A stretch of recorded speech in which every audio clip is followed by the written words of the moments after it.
You'll remember that we looked at a basically linguistic paradigm, from a way of thinking about and analyzing translations, which used the term equivalence.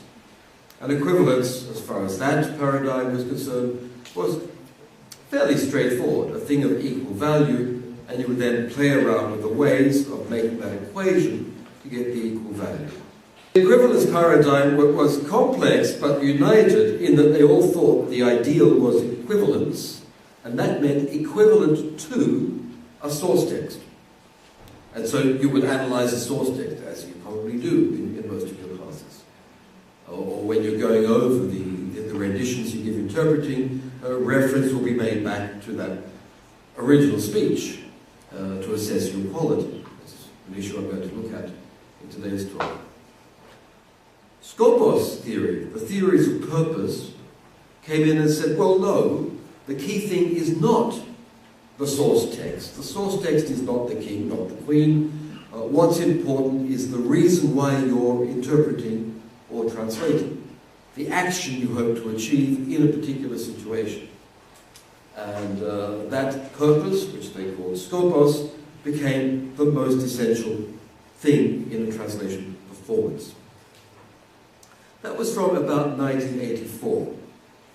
Now, within European translation studies, at least, the same years, that is the mid-1980s, but really from 1978, the late 70s, marks the formation of an alternative way of thinking about translation.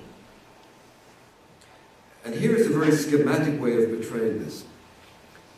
From 1978, Hans Vermeer, really the founder of that Skopos theory, said, as we saw last week, equivalence exists, it's a noble thing to try to achieve, but it's only in special cases when the translation and the source have the same function, or are supposed to have the same function. But that's a special case. And in most cases, we've got two different functions, and therefore we have to do far more than look for a narrow text-based kind of equivalence. And so that paradigm shift, epistemological break, if you will, didn't negate the previous paradigm, it just made it smaller. And the field of translation became bigger, of what translators do. Remember, we saw that map of translation studies. We saw that translators do more than translate. Very important insight, I think. From 1978, an Israeli scholar called Gideon Turi had exactly the opposite approach. His position was, look, and he was coming really from literary studies, from comparative literature in European and Middle Eastern languages. He said, look, there are all these translations around us, and they're all different, and everybody's translating in different ways. Instead of coming in and telling everybody how they should translate, first I have to understand what they're doing, and hopefully why they're doing it. So his proposal was, look, if they call it a translation, if anybody calls that thing a translation, then it's equivalent. If I call something a translation, we suppose it's equivalent to something. That's part of the way we use the term. And now, I'm going to set out to discover what kinds of equivalence people actually achieve. Okay? Instead of telling you what the purpose should be and how you should achieve it, this more analytical approach, more literary approach, would say, well, let's see what people actually do. And Gideon Turi put forward the term and the paradigm of descriptive translation studies. Instead of prescribing what you're supposed to do, that's what your teachers are paid to do, scholarship can set out to describe what actually happens in the world. And let's see where that takes us. So where equivalence became quite small for Vermeer, in exactly the same years, it became everywhere for Turi. These were two ways of solving the problem of defining equivalence, if you like. Gideon Turi was not alone. He was working in a long and quite noble tradition which goes back to the Russian formalists. I'm not going to give you a detailed lesson on this, it's not the place for it, but just to sketch up what had happened. From the first years of the 20th century, in Moscow and St. Petersburg, people set out to describe artistic language and artistic works in scientific ways. That was really coming from 19th century positivism. That led on to contacts with a school of linguistics in Prague, then a school of wider linguistics or semiotics in Copenhagen, and some members of that, notably Roman Jakobson, the Russian linguist, came to the United States eventually. That intersected with an Israeli scholar, Itamar Evan Zohar, who met these people and made contacts with them in Copenhagen, learned Russian. Gideon Turi was his student, and from there we get something called the Tel Aviv School, a group of scholars in the 1980s and 1990s, working along these lines in Tel Aviv, in Israel. That's one line. Another line, this is throughout the 20th century again, it goes from the Russian formalists, but this time more directly to the Prague School of linguists and literary scholars, also developing in Bratislava, in Slovakia, and these would be known as the Prague School, which continued through to the 1960s, 1970s, and some people in Prague tell me it's very much alive today. A third strand went through the publication of the Russian formalist work in the structuralist years in the 60s and 70s, picked up by an American living in Amsterdam, James S. Holmes, who around him formed a group of people who were Flemings or Dutch, André Lefebvre, Josie Lambert, Theo Hermans, Raymond van der Broek, and that formed a Low Country school. People doing this kind of research in Holland and northern Belgium especially. I note this because all these people are working in fairly small countries in minority cultures. Israel was now the Czech Republic and Slovakia and the Low Countries. There was interest in translation in the smaller cultures. From this group of people who all met each other and got to work with each other in Europe in really the 1980s, a paradigm started to form of which these might be the main concepts. First, that we're going to study translation and we're going to call it translation studies as a discipline or interdiscipline, working within linguistics, comparative literature, communication studies, cultural studies, whatever you want. That is interdiscipline, working within the overlaps. And this discipline will be empirical. Instead of focusing on the source side, source culture, source text, author, as the equivalence paradigm had done, the general focus shifted to the target side. And Gideon Turi stated quite plainly, translations are facts of the target system or culture. Okay. They are done, for Turi, by the target system to fill in gaps. So instead of everything happening on the source side, a lot of things, and here I think it's an overstatement, most things happen on the target side. Note that this was also happening in Skopos theory in the same years, the shift from source to target, to the client, usually on the target side. This paradigm pushed itself away from prescriptive approaches. It said, we must not tell people how to translate. We must not sit down and say, what a bad translation, look at all the mistakes. We're going to say, what an interesting set of translation shifts. I wonder how that came about. Okay. So it wasn't a teaching paradigm. It was really a literary scholars understanding the world type of paradigm.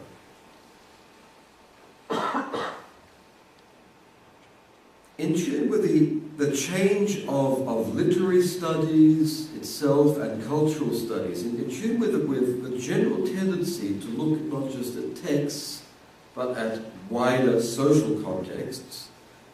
Descriptive translation studies moved very much to a view of not just looking at the translation, but at who the translator is or was, and then for André Lefebvre, who worked in the latter part of his life at Austin, Texas, in the United States, to looking at patronage, who the client was, how did the translator get money, who paid whom for what. Perhaps the most important thing in a translation is not the scopus, as Hans Vermeer had said, but the money, as most professionals would agree.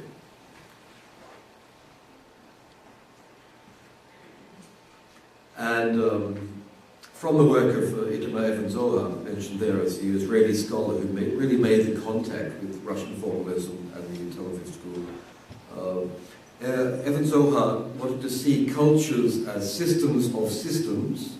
That would be a polysystem.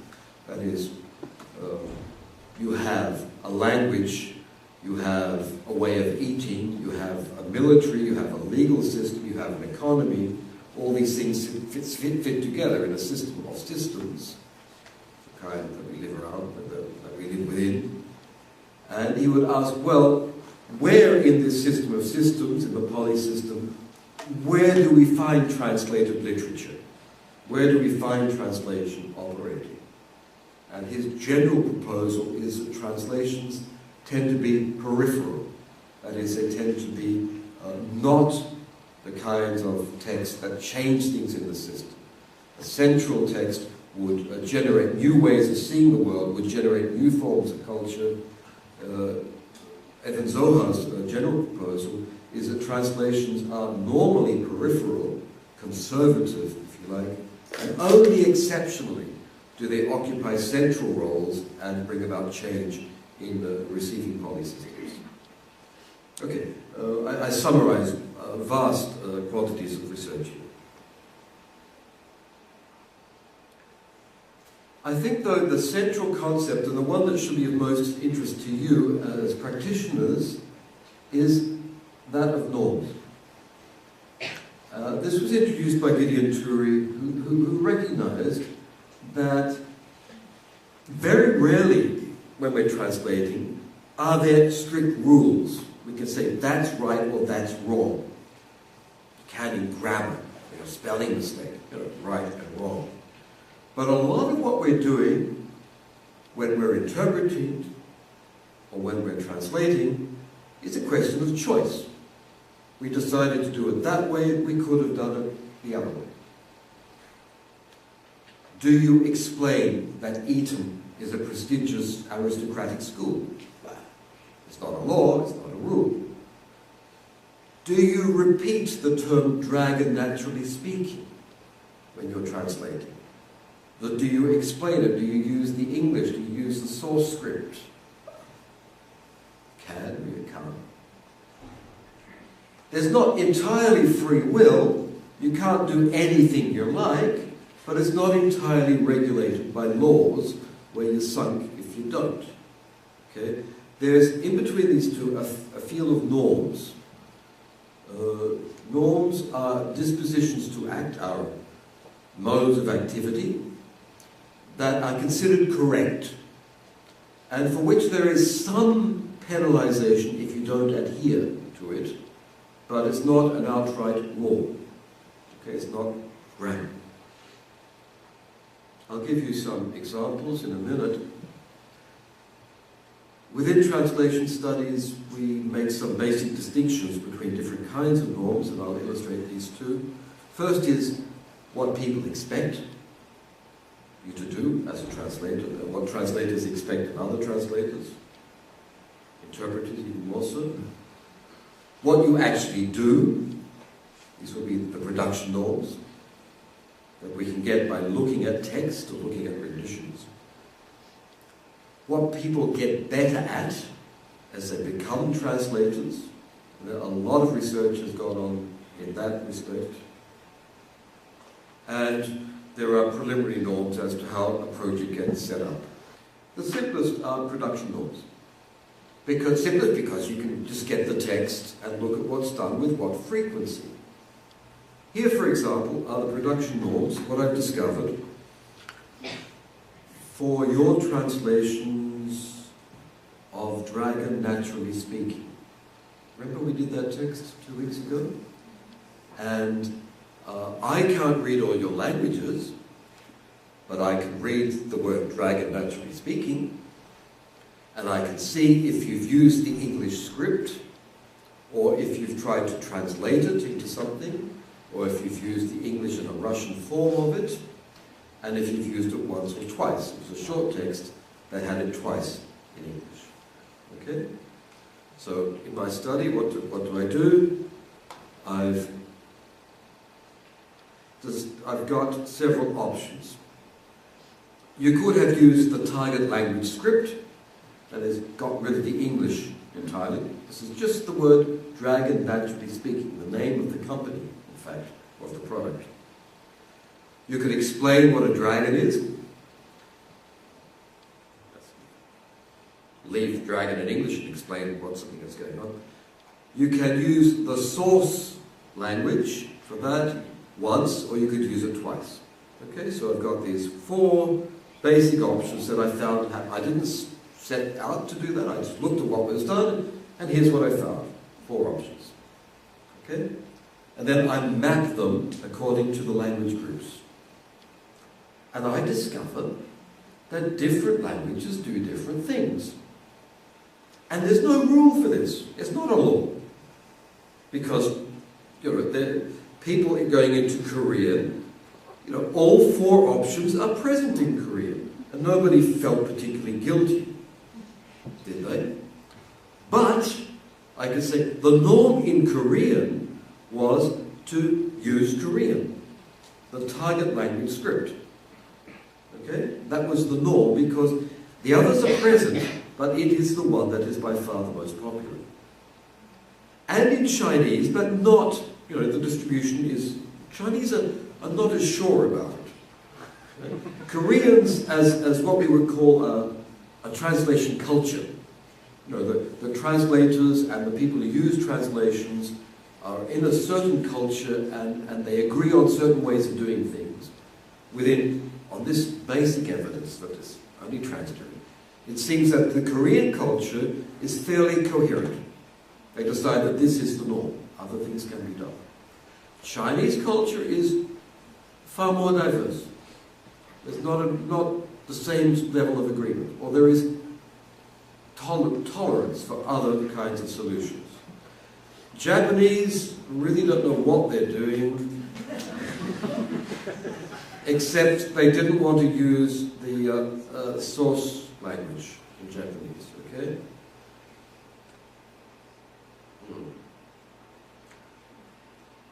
You'll notice when you get to French, entirely coherent. France is this beautiful Cartesian culture where everybody agrees on logic. Sorry, I generalize from just a few people, but anyway. Spanish always has a few exceptions, but Germans reason things out very well, and so there is an obvious cause for... yeah, they all understand English anyways. Okay, what interested me was that between Asia and Europe, you see, Russia was really, really divided. The Russian, because it has not the problem, but the virtue of having a non-Latin script, but thinking about translation in a European way, perhaps like the Chinese, but has a mixed bag of norms there. So we can say over here the norms are fairly clear, over here the norms are fairly clear and quite different for obvious reasons, and in between we have cultures where norms may be in transition, or there may be different translation cultures within there, or different ideas.